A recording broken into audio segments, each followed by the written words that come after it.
మరి రేపు తీర్పును బట్టి భవిష్యత్తులో ఏ విధంగా మనం ముందుకు పోవాలనేది కార్యాచరణ ఏర్పాటు చేసుకుంటాం.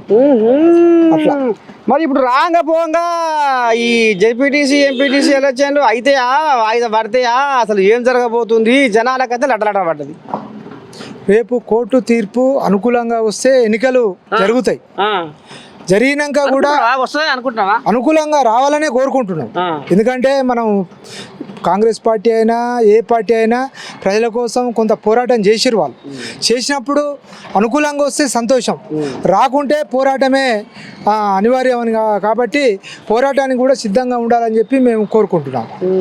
మరి ఇప్పుడు బీసీ బిడ్డలు కూడా ఒక తారి పైకి వస్తే బాగుండు. ఓ కోయిలాగా అడిపోతుంది, ఓ కోయిలాగా ఇడిపోతుంది, ఎక్కడ వశపడని వ్యవహారం అవుతుంది కానీ కోయిలాగలు అన్నీ ఎక్కడ దాకా ఇసుకపోతున్నాయి. కానీ తెలంగాణ ఉద్యమంలో కూడా అనేక కోల్యాగలు అనేక రూపాల్లో పోరాటాలు చేశారు.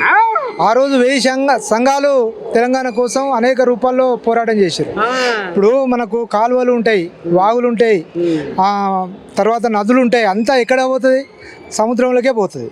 అంతిమంగా కూడా ఈ తెలంగాణ ఉద్యమం చెప్పిన పాఠం ఏంటంటే ఆ రోజు తెలంగాణ కోసం 1000 సంఘాలు పనిచేసినా తెలంగాణ రాష్ట్ర సాధన కోసమే చేసినాయి. ఈరోజు బీసీ ఉద్యమం కూడా మనం చేస్తుందంటే అది బీసీల హక్కుల సాధనకే తప్పితే ఎవరి వ్యక్తిగత ప్రయోజనాలకు కాదు.